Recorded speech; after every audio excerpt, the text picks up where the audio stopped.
todo el mundo, predicar el Evangelio, hacer discípulos a todas las naciones. ¿Dónde empezamos? Aquí mismo, en Puente Piedra, donde estamos, donde nos desenvolvemos. Así que, como verá, estamos siendo muy honestos con usted, y para toda esta gama de retos que vienen, vamos a necesitar tres cosas. Uno, necesitamos compromiso. Dos, necesitamos entrega. Y tres, necesitamos sacrificio. Como usted verá, estamos buscando de forma intencional las personas que van a meterse con nosotros, que van a subirse al carro, que van a empujar este proyecto, y que intencionalmente, entendiendo lo que dice Dios en su palabra, van a empujar el proyecto de Dios. Por eso, y es crucial para nosotros saber con quiénes vamos a contar. Es crucial para nosotros saber con quién vamos a contar, o con quién contamos, o con quién podemos contar. Y es lo que usted debe saber. Tenemos dos metas para esta serie. Y la primera meta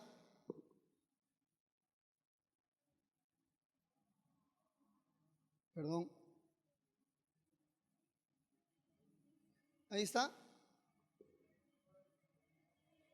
Tenemos dos metas para esta serie. La primera, queremos incorporar. Y escúcheme bien, queremos incorporar. ¿Qué cosa queremos incorporar? Queremos incorporar nuevos miembros que puedan unirse a este proyecto. Hay una gran diferencia entre ser asistente de una iglesia y ser miembro de una iglesia.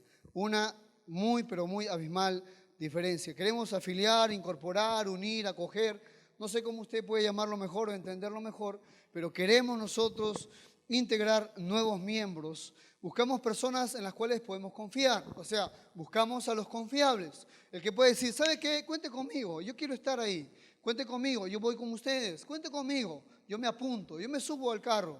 Yo voy a empujar el proyecto, cuente conmigo. Buscamos a los confiables y anhelamos integrar, incorporar nuevos miembros, anhelando no solamente un porcentaje mayor en nuestra membresía, sino también una mayor capacidad de alcance y acción en el reino. A más personas vamos a tener un mayor alcance en el reino del Señor. La pregunta sería, ¿tú quién eres? ¿Tú eres un consumidor o eres un contribuyente en el reino? ¿Quién eres tú? ¿Eres uno que se sirve solamente del reino y que no contribuye, no apoya, no se compromete, no está inmerso en el proyecto, en el reino? No lo sé. Esa es una decisión y es un examen que cada uno tiene que hacerse en cuanto a ello. Y la segunda meta que nosotros tenemos tiene que ver con alinear. Tiene que ver con alinear, regular, normalizar, o diríamos formalizar. ¿Por qué? Le cuento. Tenemos en este momento 170 personas que son miembros de la iglesia, formalmente. 170 personas. Debe saber que hay un gran grueso de personas que se comportan como miembros. ¿La verdad que sí? Se comportan como miembros. Es decir, han terminado su discipulado muchos de ellos, están algunos inmersos en nuestro proceso de discipulado, diezman, ofrendan, sirven en algún ministerio, están comprometidos con su iglesia local, pero no han dado el paso a la membresía. Y necesitamos nosotros explicar un poco esta situación. Como por ejemplo, yo diría, algunos de ellos que se comportan como miembros no pueden disfrutar los beneficios o diría de las oportunidades que puede tener un miembro formal de la iglesia. Como por ejemplo, ¿cuál? Digamos que usted tiene una hija o un hijo que se va a casar próximamente.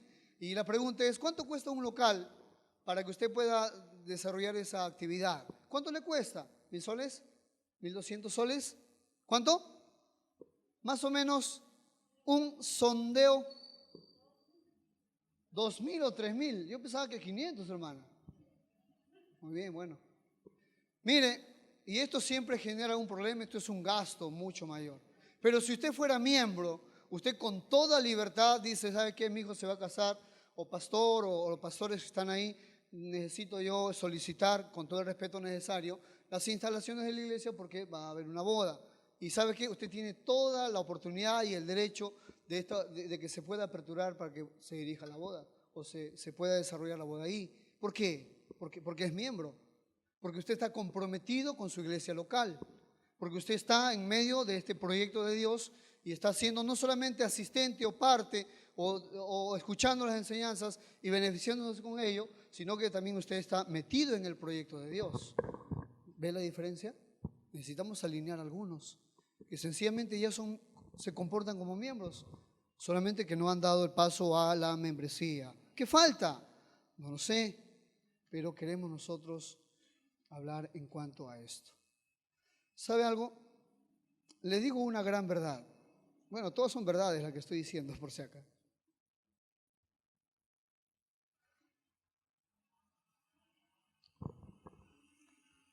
Otra de las cosas que debo decirles es que nosotros debemos ser honestos con ustedes, porque nosotros de forma intencional no le hemos enseñado a la iglesia cómo se puede acceder a la membresía, cuáles son los pasos que uno tiene que tomar.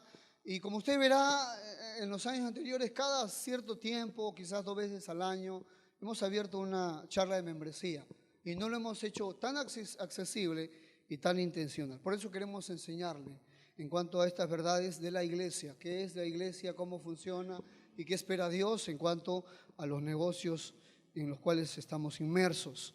Y ahora le tengo que decir algo. Hay una palabra importante en el libro de los Hechos que la vamos a escuchar muy repetidamente, se llama unánimes, unánimes. Y vas a escuchar en el libro de los Hechos y en otras partes más del Nuevo Testamento. Esta palabra unánimes, vas a escuchar la palabra unánimes entre vosotros, vas a escuchar la palabra unánimes juntos también, que tiene que ver con una persona, con un grupo de personas o un conjunto de personas que desarrollaban 4 cosas. Número 1, estas personas estaban de similar ánimo, tenían un ánimo, un mismo sentir en medio de lo que estaban proponiéndose. 2, actuaban de común acuerdo, de común acuerdo. Número 3, compartían la misma pasión, compartían la misma pasión. Estaban apasionados por lo que les unía y decían, vamos, esto es lo que decían. Y otras las cosas, tenían compromiso en el grupo donde estaban. Por eso nosotros queremos enseñarle acerca de la iglesia y lo que usted debe saber. ¿Para qué? Para que pueda tomar usted esta decisión con conocimiento de causa y usted no sepa dónde me estoy metiendo, dónde estoy. Nos vamos a enseñarle esto y usted pueda dar este paso hacia la membresía para que usted también pueda ser parte del proyecto del Señor de forma intencional. Así que de esto se trata y esto es lo que tenemos. Henry Ford, él dijo algo muy importante que sería bueno que nosotros, no sé por qué lo tengo de cabeza el multimedia, pero él dice así: unidos o unirnos es el inicio, mantenernos juntos es el progreso, trabajar juntos es el éxito. Y otra persona es una mujer que a los 19 meses de nacida, ella quedó sorda y muda. Y aunque quedó sorda y muda, las personas que lo acompañaron le enseñaron una gran verdad. Y dijo, solo podemos hacer poco, dijo, solos podemos hacer poco. Juntos podemos hacer mucho. Así que sueñe un rato, sueñe un momento, avisore el futuro, lo que nosotros podríamos alcanzar juntos, lo que podríamos nosotros hacer por nuestro Señor juntos. Somos 70 miembros, hay 550 personas que se congregan todos los domingos aquí en esta sala. 550 personas y más, porque va creciendo. ¿Usted se imagina si fuéramos 500 miembros, dónde estaríamos? ¿Qué construiríamos? ¿Qué haríamos juntos por nuestro Señor? ¿Qué lograríamos juntos por la obra, por el reino del Señor? Así que queremos enseñarle en cuanto a lo que Dios dice de la iglesia. Y vamos a ir de esta forma. La primera parte, porque esta enseñanza va a durar 3 semanas. La primera parte, o sea, el día de hoy, vamos a hacer un pequeño recorrido en el Antiguo Testamento acerca de la iglesia, o debería decir del pueblo adquirido, que Dios siempre quiso adquirir para su posesión. Y vamos a mirarlo en el Antiguo Testamento. Vamos a hablar acerca de la iglesia que ha sido un misterio escondido desde antes de la fundación del mundo y que estaba en la mente de Dios y que fue revelado al apóstol Pablo. Vamos a hablar también acerca de los 2 aspectos de la iglesia, tanto global, tanto como cuerpo de Cristo, universal, como también la iglesia local, que es un lugar específico, geográfico, ubicado en un lugar. Esto es la iglesia local y esto es lo que la Biblia nos enseña. Esta es nuestra primera parte. Vamos a hablar del organismo vivo que es esta iglesia. Es la iglesia, el cuerpo de Cristo, porque tiene la vida de Cristo en sí misma y Cristo ha impartido su vida a la iglesia donde nosotros somos sus representantes. Así que hablaremos de la iglesia de esta forma como organismo vivo, repasando un poco que somos sus agentes y que también la iglesia es la gloria de Cristo.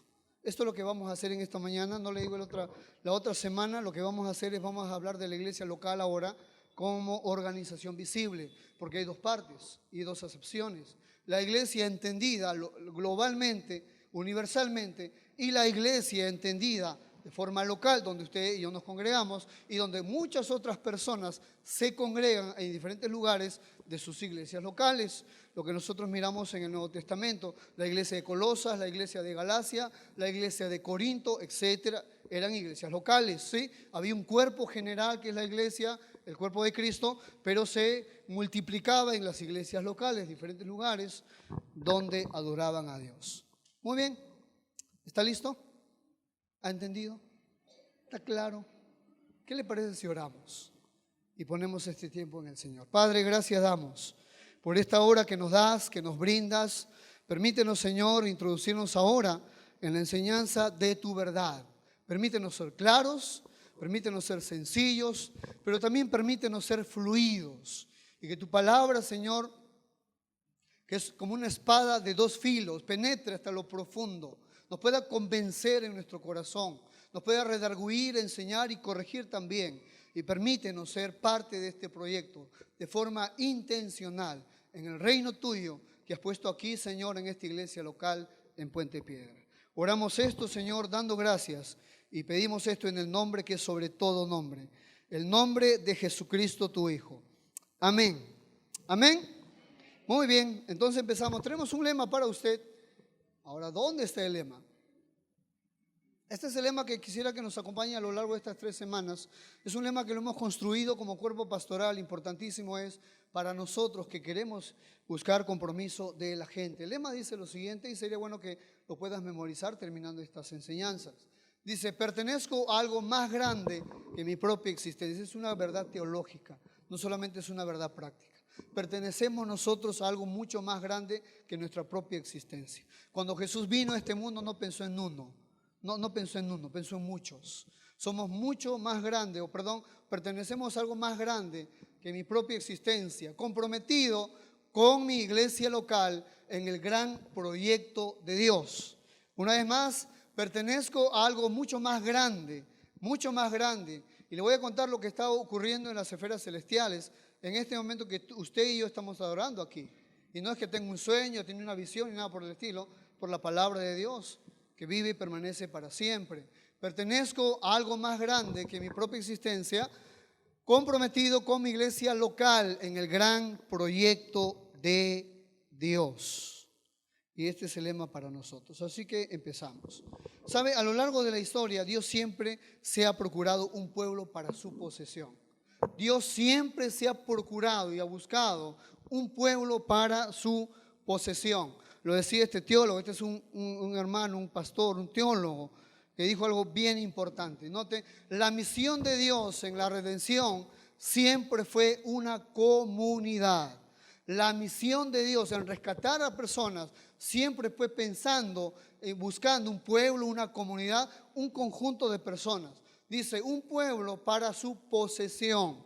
A lo largo del Nuevo Testamento vas a mirar junto conmigo que Dios siempre se ha estado buscando y siempre Dios se ha estado generando un pueblo, originando un pueblo para su posesión, para su propiedad. Esto no apareció en el libro de Hechos capítulo 2. En Mateo capítulo 16, verso 18, Jesús usa por primera vez la palabra eclesía, la palabra iglesia, pero está implícito en el Antiguo Testamento que Dios estaba buscándose un pueblo desde los días de Abraham. En el capítulo 12, y yo no sé si usted va a acompañarme con algunos textos, usted me va a seguir en el relato. En el capítulo 12, verso 1 de Génesis, Dios le va a decir a Abraham de la siguiente manera. Y va a decir así: Dios llamó a Abraham a dejar su tierra, por una tierra que ni sabía dónde era, y le dijo, pero Jehová había dicho a Abraham, Génesis capítulo 12, vete de tu tierra y de tu parentela a la casa de tu padre, a la tierra que te mostraré. Entonces Abraham escucha la voz de Dios y le dice Dios, deja tu tierra, deja tu parentela y sal. Y el libro de Hebreos dice que Abraham salió sin saber a dónde iba.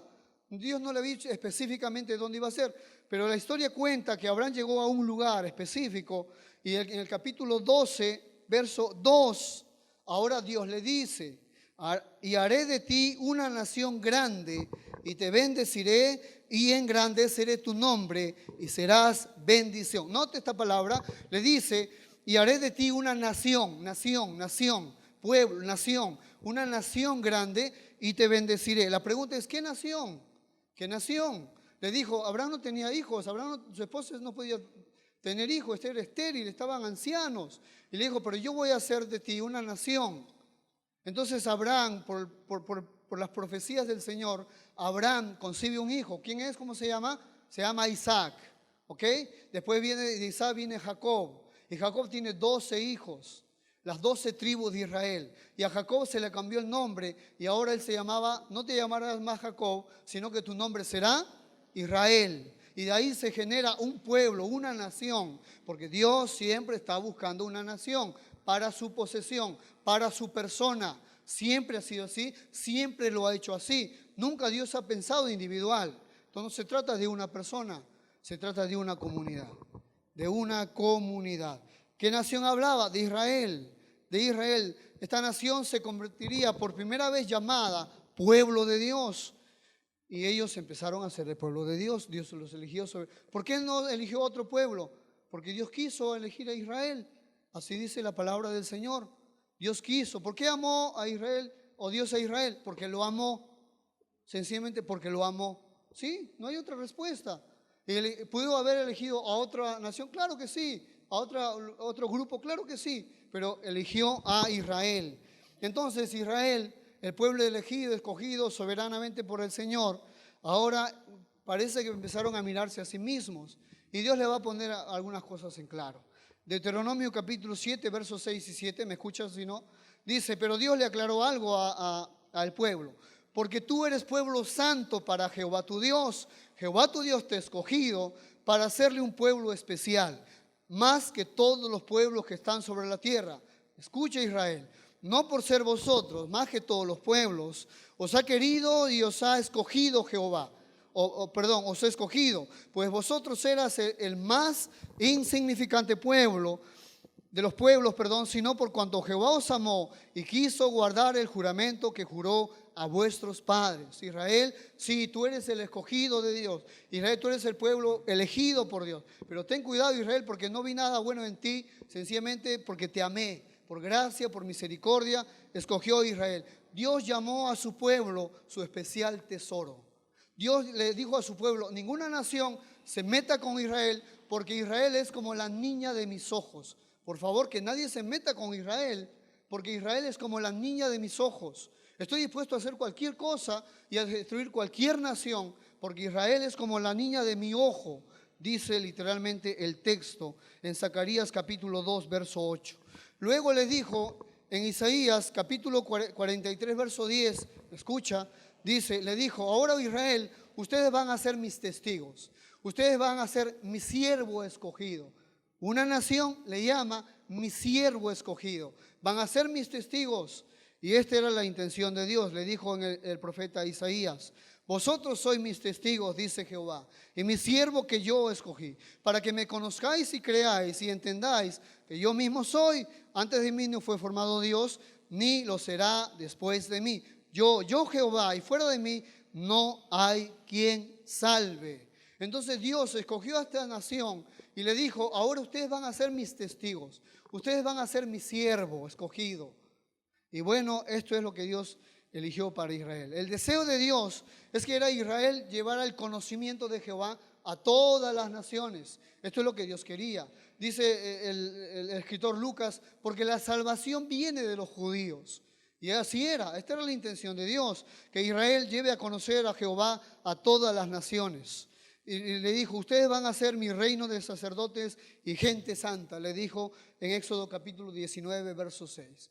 Esta era la intención de Dios, este era el plan de Dios. Y así sucedió. La intención de Dios fue que Israel fuera un pueblo diferente, una nación que enseñara a otros el camino hacia Dios y también el camino al Redentor, que era el Mesías. ¿Qué pasó con Israel? Israel falló. Deuteronomio capítulo 1, versos del 1 al 21. Yo solamente voy a leerte el verso 21. Verso 21. Deuteronomio capítulo 1, verso 21. Si puedes buscarlo, si no me escuchas, dice el texto, porque tenemos que ir a otro texto importantísimo para nosotros, que vamos a mirarlo. Dice el verso 21 de Deuteronomio capítulo 32, ellos me movieron a celos con lo que no es Dios. Me provocaron a ira con sus ídolos. Yo también los moveré a celos con un pueblo que no es pueblo. Los provocaré a ira con una nación insensata. Entonces Israel falló en su propósito. Ellos terminaron adorando a dioses ajenos. Israel en el capítulo 32 de Deuteronomio, a manera de cántico, le profetiza a Israel que no van a hacer nada de lo que han escuchado, sino que van a terminar adorando a dioses ajenos y volteándose y dándole la espalda a Jehová y adorando a los ídolos. Y así terminó el pueblo de Israel. Y entonces Dios le dijo, así como tú me has provocado a celo con estos pueblos paganos o con los ídolos de estos pueblos paganos, yo también te voy a provocar a celo, le dijo. Y entonces Dios nuevamente está buscando un pueblo para su posesión. No se olvide de eso. Dios está buscando un pueblo para su posesión. Entonces entraron los gentiles, los leprosos, los mancos, los cojos, los ciegos, y le dijo, no, los invitados a la boda no quieren venir. Entonces dijo, anda por los montes, invita a los ciegos, invita a los cojos, invita a los mancos y fuérzalos a entrar, la iglesia, los gentiles, los paganos, los idólatras, etcétera, etcétera, etcétera. Y aquí entró el pueblo de los gentiles. Romanos capítulo 9, verso del 24 al 26, el profeta Amós va a profetizar en cuanto a ello y le va a decir, voy a llamar pueblo a quien no era mi pueblo, y voy a decirle a la que no era amada, le voy a decir amada. De los gentiles. Cuando Jesús vino, Mateo capítulo 16, verso 18, él dijo que yo voy a edificar. Pedro le dijo, esto no te lo reveló carne ni sangre, sino mi Padre que está en los cielos. Y yo te digo, Pedro, que sobre esa roca, esa verdad, edificaré mi iglesia, le dijo. Un pueblo para su nombre. Porque así Dios sigue buscando un pueblo para su posesión. La iglesia, la eclesía, no es la estructura, no es el edificio que nosotros vemos, son los llamados aparte, llamados hacia afuera. Esto es la iglesia, la asamblea, la congregación de los santos, los primogénitos de la congregación, según el libro de Hebreos. Amén. ¿Están aquí? ¿Están atentos? Esto es importantísimo entenderlo, para que sepamos de dónde nace la iglesia, de dónde viene la iglesia, por qué hacemos iglesia. ¿Por qué nos reunimos cada domingo a celebrar a Dios? Esta es la iglesia del Señor. Y Jesús dijo, voy a edificar la iglesia, voy a edificar mi iglesia. Y este es su nuevo templo. La iglesia, los primeros 12 hombres que acompañaron a Jesús, 12 hombres y después 120 hombres que fueron las primeras personas, parte de esta iglesia, que eran judíos. Ahora en el capítulo 2 del libro de Hechos, viene el Espíritu Santo y ahora ellos son llenos del Espíritu Santo. Y en el capítulo 10, Dios abre la puerta de la fe o de la salvación a los gentiles. Entonces hay judíos y hay gentiles. ¿Qué hacemos? Los judíos y los gentiles se odian, no se pueden ver. Los judíos los rechazan a ellos porque son inmundos, porque son perrillos, porque son paganos. Y los gentiles los menosprecian al judío. Y Dios dijo, entonces vamos a hacer un solo pueblo. Porque yo estoy buscando un pueblo para mi posesión. Entonces hizo entre judíos y gentiles un pueblo, la iglesia del Señor. La iglesia, esa es la iglesia del Señor. Estos somos nosotros. Ha nacido la iglesia en Hechos capítulo 2. Ha nacido la iglesia, se ha formado la iglesia. No se originó, Dios no está buscando un pueblo en Hechos capítulo 2. Está buscando un pueblo desde antes de la fundación del mundo. Porque el apóstol Pablo dijo en Efesios capítulo 3, verso 3, que este era un misterio escondido este misterio que le fue revelado al apóstol Pablo, el misterio de Cristo, la iglesia del Señor, el nuevo pueblo del Señor. La iglesia siempre había estado en la mente de Dios desde la eternidad. Siempre Dios generándose un pueblo para que pueda terminar en su iglesia, la iglesia que Él edificaría. Y en el año 33 en Pentecostés nació la iglesia, un pueblo para su posesión. Llamada, según el libro de Gálatas, capítulo 6, verso 16, la Israel espiritual o la Israel de Dios. Note, porque Dios no ha desechado a su pueblo, a Israel lo ha puesto a un lado y ahora trabaja con su pueblo la iglesia. Esa es otra historia.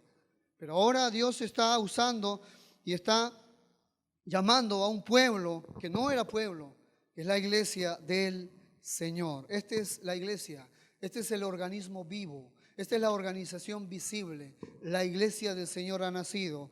Y ahora Jesús dijo, Pablo dijo en el capítulo 2, verso del 14 al 16, porque Él es nuestra paz, que de ambos pueblos hizo uno, para crear en sí mismo de los dos un solo y nuevo hombre, haciendo la paz mediante la cruz, reconciliar con Dios a ambos en un solo pueblo. La iglesia, el organismo vivo, el cuerpo de Cristo, ha nacido la iglesia.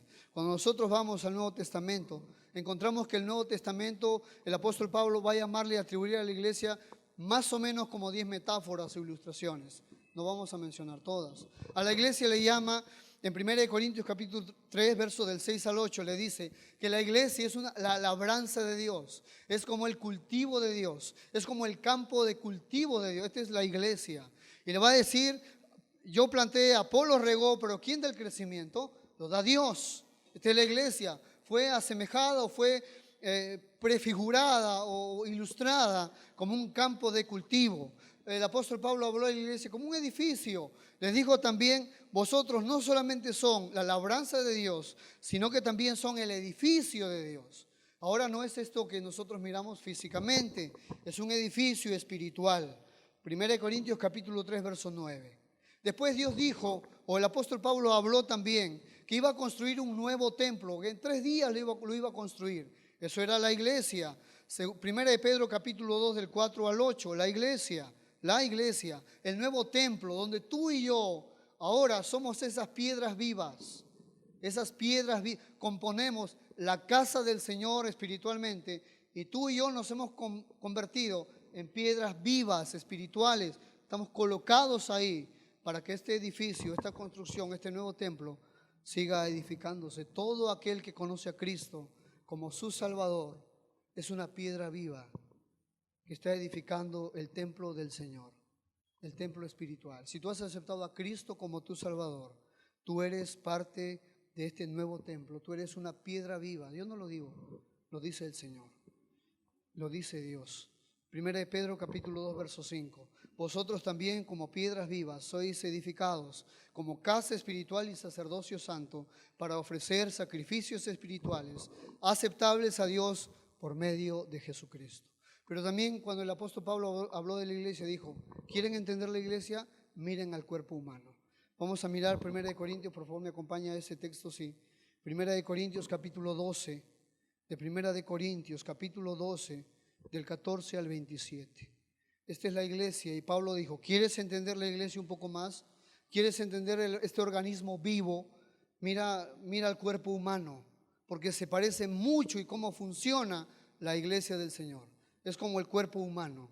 1 Corintios capítulo 12.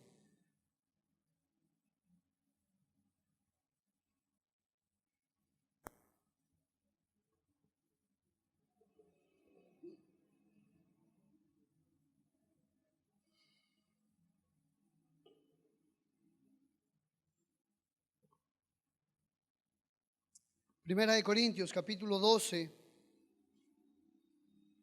versos del 14 al 27.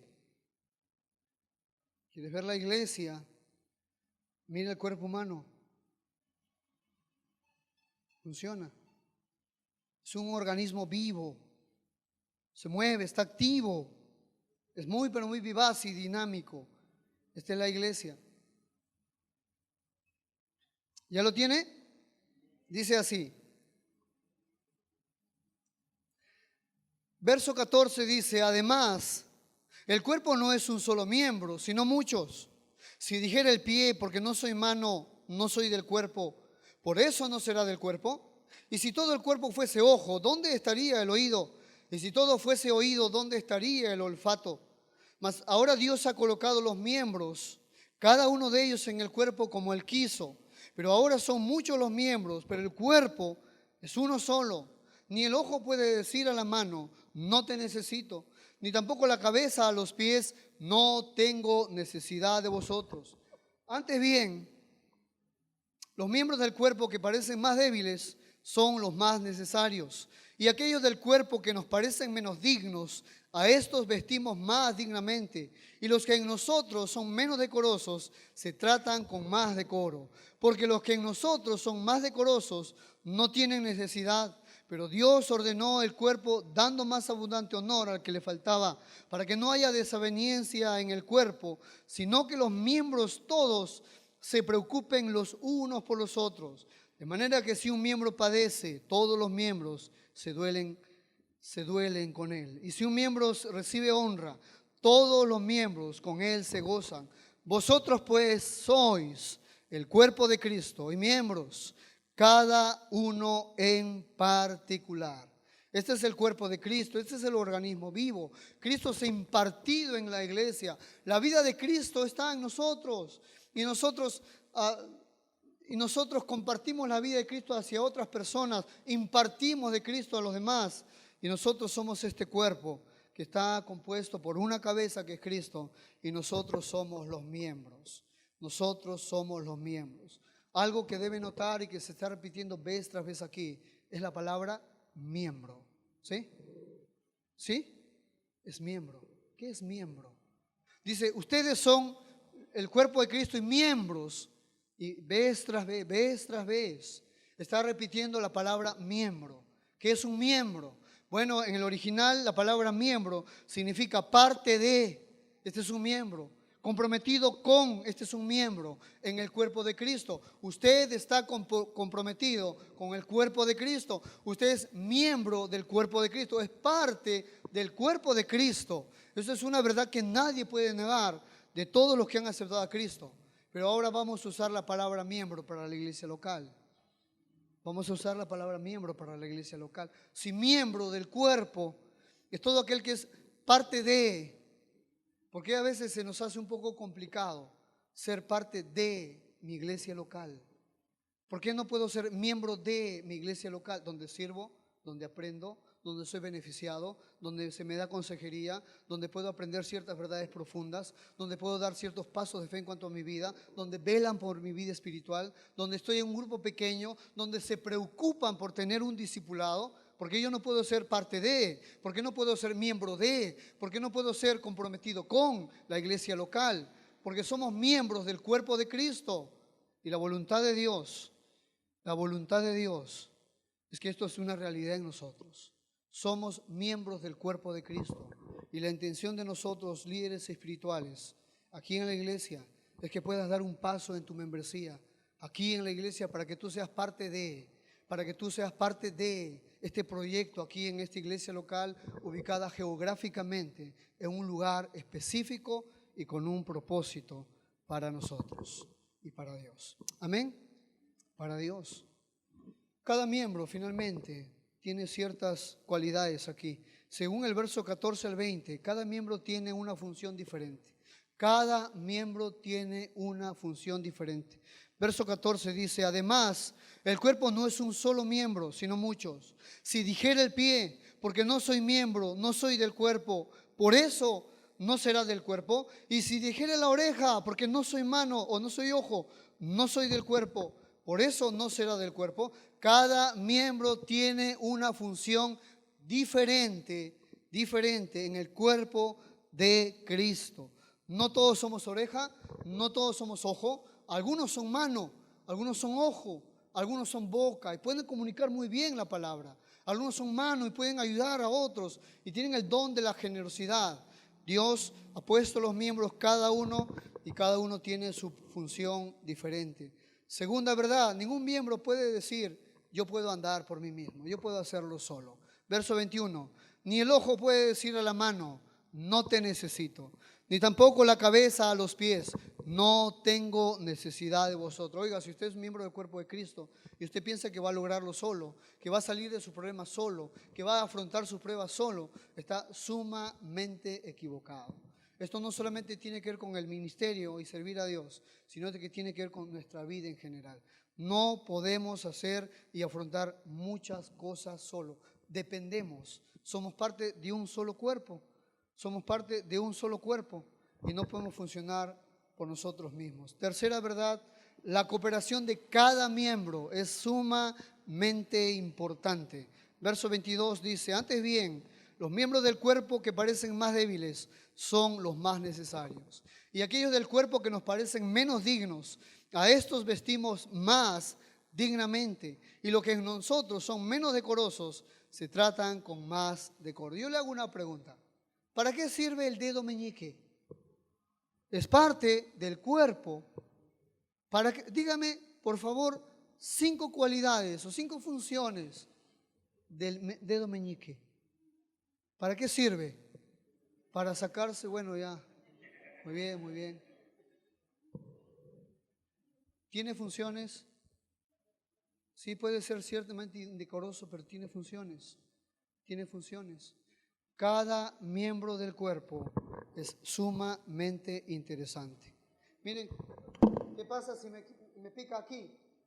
Yo voy a hacer que este miembro se rasque por sí solo aquí. ¿Cómo hago que se rasque? No se puede. Tengo que usar una ayuda. Tengo que usar otro miembro que me pueda ayudar. Ya no me pica. Ya está. Somos miembros del cuerpo de Cristo.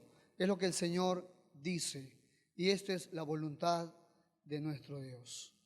Yo quiero terminar con 2 textos. Y quiero que me acompañe Efesios capítulo 5, verso 27. Para que usted mire por qué Dios está edificando su iglesia. ¿Cuál es la intención de Cristo de edificar su iglesia? ¿La construyendo, la está limpiando, la está perfeccionando? ¿Por qué Dios quiere? O Cristo está haciendo esto por su iglesia, por la iglesia, por el cuerpo de Cristo. Efesios capítulo 5, verso 27.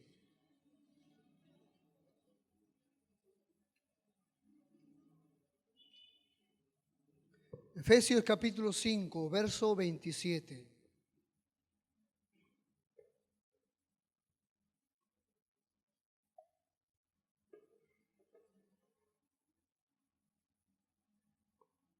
Dice así, a fin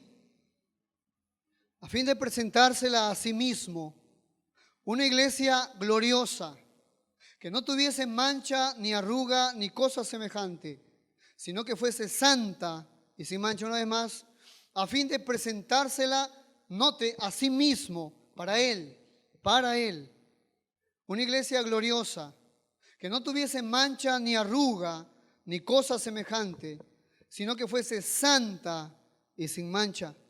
¿Sabe? Una vez alguien me dijo así, y después lo vi en la escritura: la mujer es la gloria del varón. Esa es una verdad.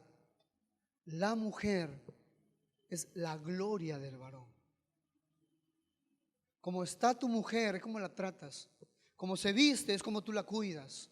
La gloria del varón es su mujer. Como tú la atiendes, como tú la tienes, como tú la proteges, como tú le provees, como tú la sustentas. Así está tu mujer, porque la gloria del varón es la mujer. La gloria de la iglesia, de Cristo, es su iglesia. Es su iglesia. Es su gloria. La iglesia de Cristo es su orgullo. Cristo puede caminar como pisando huevos y decir: esta es mi iglesia, esta es mía solamente. Porque la gloria de Cristo es su iglesia. Y por eso está edificándola, perfeccionándola. Porque tarde o temprano vamos a terminar en bodas. Y vamos a casarnos con nuestro Señor, espiritualmente hablando, casarnos con Él. Estaremos siempre con Él. Porque nosotros somos su gloria. Nosotros, la iglesia, somos la gloria de Dios. Su iglesia. Por eso la perfecciona. Por eso está edificándola constantemente. Y está esperando en nosotros un mayor compromiso. Apocalipsis capítulo 7.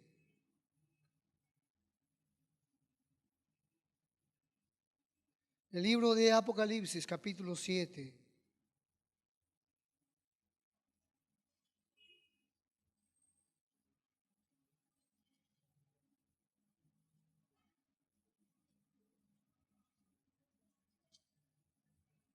Verso del 9 al 12.